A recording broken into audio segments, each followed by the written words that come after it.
भगवान विष्णु के कृष्ण अवतार का जन्म एक बहुत ही पवित्र और महत्वपूर्ण कथा है जो भारतीय धार्मिक और सांस्कृतिक धरोहर का एक महत्वपूर्ण हिस्सा है। ये कथा इस प्रकार है। बहुत समय पहले मथुरा नामक एक नगर था जहां राजा उग्रसेन का शासन था। उनके दो पुत्र थे, कंस और देवकी। कंस बहुत ही क्रूर और अत्याचारी था, जबकि देवकी शांत और धार्मिक प्रवृत्ति की थी। देवकी का विवाह वसुदेव नामक एक धर्मी और विद्वान व्यक्ति से हुआ था। कंस अपनी बहन देवकी के विवाह के पश्चात उसे बड़े सम्मान के साथ विदा कर रहा था।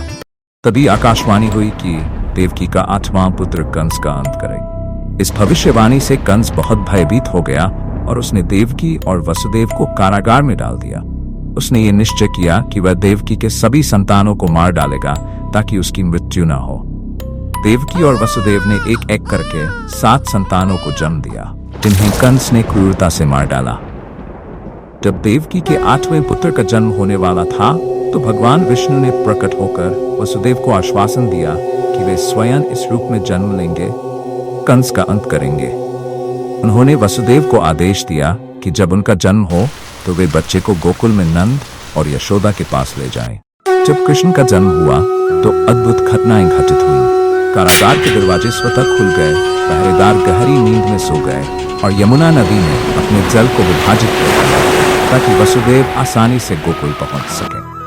वसुदेव ने कृष्ण को नंद और यशोदा के पास छोड़ दिया और वहां से उनकी पुत्री योगमाया को लेकर वापस लौट आए। जब कंस को यह खबर मिली कि देवकी का 8वां पुत्र जीवित है तो उसने उस बच्चे को मारने का प्रयास किया, लेकिन योगमाया ने उसकी पकड़ से छूटकर देवी का रूप धारण कर लिया और उसे चेतावनी दी कि उसका अंत निकट है। इस प्रकार कृष्ण ने गोकुल में नंद और यशोदा के पुत्र के रूप में अपने बचपन का आनंद लिया और कई अद्भुत लीलाएं की।